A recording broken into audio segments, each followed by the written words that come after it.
और बीजेपी प्रदेश कार्य समिति की घोषणा जल्द की जाएगी। इसमें संगठन की मजबूती को लेकर सभी पहलुओं का ध्यान रखा जाएगा।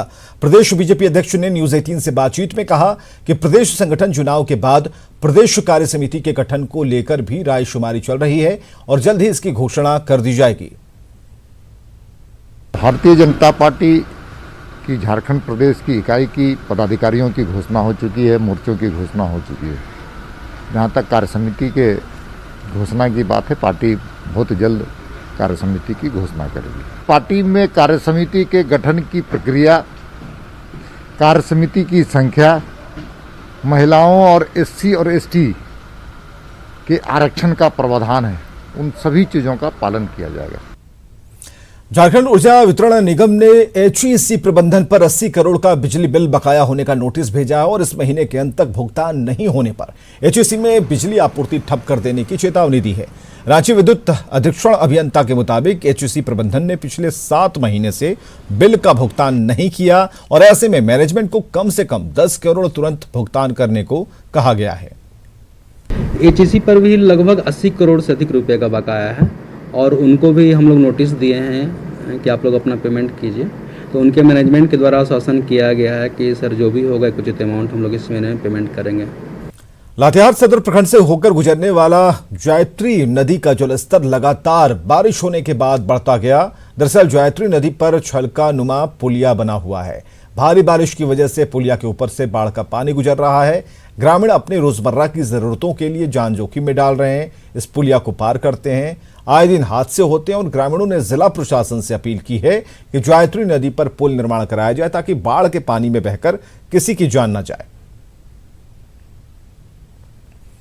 जामताड़ा के चिरुडी गांव में लगातार बारिश से तालाब का मेड़ टूट गया। इसके टूटने से पानी के साथ मछलियां बहकर बाहर निकल आई। पानी के तेज बहाव से खेतों में लगी धान की फसल में बालू और मिट्टी भर गया, जिससे फसल को नुकसान पहुंचा है। वहीं तालाब टूटने की खबर मिलते ही ग्रामीण मछली पकड़ने के लिए जुट गए और इस दौरान सैकड़ों लोगों की भीड़ जुट गई। मछली पकड़ने की आपाधापी कुछ ऐसी थी कि लोग कोरोना का खौफ भी भूल गए। बारिश हुआ, उससे तालाब का मेड़ टूट गया और उसमें सारी मछलियां बह गई। तकरीबन 70-80 हज़ार की मछलियां बह गई और नीचे जितना सब खेत था उसमें सब बालू भर गया। तकरीबन 50-60 हज़ार का धान का नुकसान हुआ, काफ़ी नुकसान हुआ। इस तालाब में इस अगल बगल के गांव का लोग स्नान वगैरह का काम करता था, काफ़ी नुकसान हो गया, बहुत लोगों की दिक्कत। और धनबाद में एक बार फिर कोयले की काली कमाई को लेकर दो गुटों के बीच खूनी खेल खेला गया। वर्चस्व को लेकर दो गुटों में एक दूसरे के विरोध में शुरू हुई नारेबाजी और प्रदर्शन के बाद स्थिति इतनी तनावपूर्ण हो गई कि दोनों गुट के समर्थकों के बीच झड़प, मारपीट तो हुई ही, बमबाजी और गोली भी चली। इस दौरान 4 लोग घायल हुए हैं। घटना धनबाद के लोयाबाद सेंद्रा बांस जोड़ा बीसीसीएल के बनास जोड़ा कुलियरी की है, जहां पर डेको नाम की कंपनी आउटसोर्सिंग के तहत कोयले का उत्पादन कर रही है। फिलहाल स्थिति अभी काबू में है। घटनास्थल से पुलिस ने दर्जनों बम भी बरामद किया है।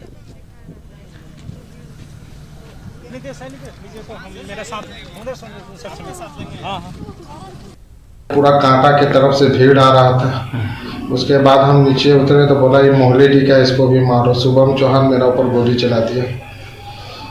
उसके बाद फिर हम किसी भी तरह वहाँ से भाग भूग के अपना जान बचाया। डॉक्टर साहब के यहाँ आके भर्ती हुए। उसके बाद क्या हुआ फिर हमको पता नहीं चला। जमशेदपुर में महिला की मौत के बाद जमकर हंगामा हुआ। गोविंदपुर थाना क्षेत्र के दुर्गा क्लिनिक में बच्चे को जन्म देने के 1 घंटे के भीतर महिला की मौत हो गई थी। आक्रोशित लोगों ने डॉक्टर और नर्स पर गलत इलाज का आरोप लगाया और इसके बाद क्लिनिक में जमकर हंगामा और तोड़फोड़ किया। लोगों के हंगामे को देखते हुए अस्पताल में मौजूद डॉक्टर और नर्स जान बचाकर वहां से फरार हो गए। आक्रोशित लोगों ने थाने में डॉक्टर के खिलाफ मामला दर्ज करवाया है। फिलहाल पुलिस मौके पर पहुंचकर मामले को शांत करवाई और पूरे मामले की जांच जारी है।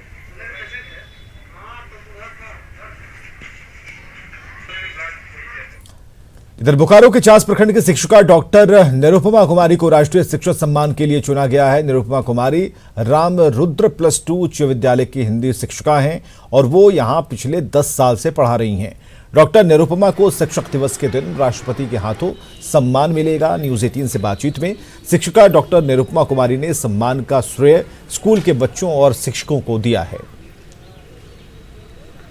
मेरा पहला प्रयास था और मैं बस यही देखना चाहती थी कि मैं फॉर्म भर पाती हूँ कि नहीं, और यह संयोग है कि यह मुझे मिला है।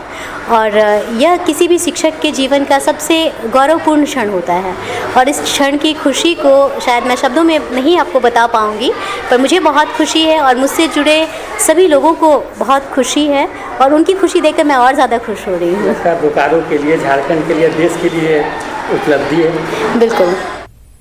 लौनगरी जमशेदपुर के एग्रीको स्थित तारापुर इंग्लिश स्कूल की शिक्षिका इशिता डे को 5 सितंबर यानी कि शिक्षक दिवस पर राष्ट्रीय शिक्षक अवार्ड से सम्मानित किया जाएगा। इसे लेकर स्कूल में खुशी का माहौल है। स्कूल की तरफ से उन्हें सम्मानित किया जा रहा है। राष्ट्रीय अवार्ड का पुरस्कार मिलने को लेकर खुद शिक्षिका इशिता डे भी काफी खुश नजर आ रही हैं। अच्छा लग रहा है, इतना बड़ा अचीवमेंट के बाद और क्या मैं बोल सकती हूँ। बहुत बहुत बहुत ज़्यादा अच्छा लग रहा है। किनको श्रेय देंगे?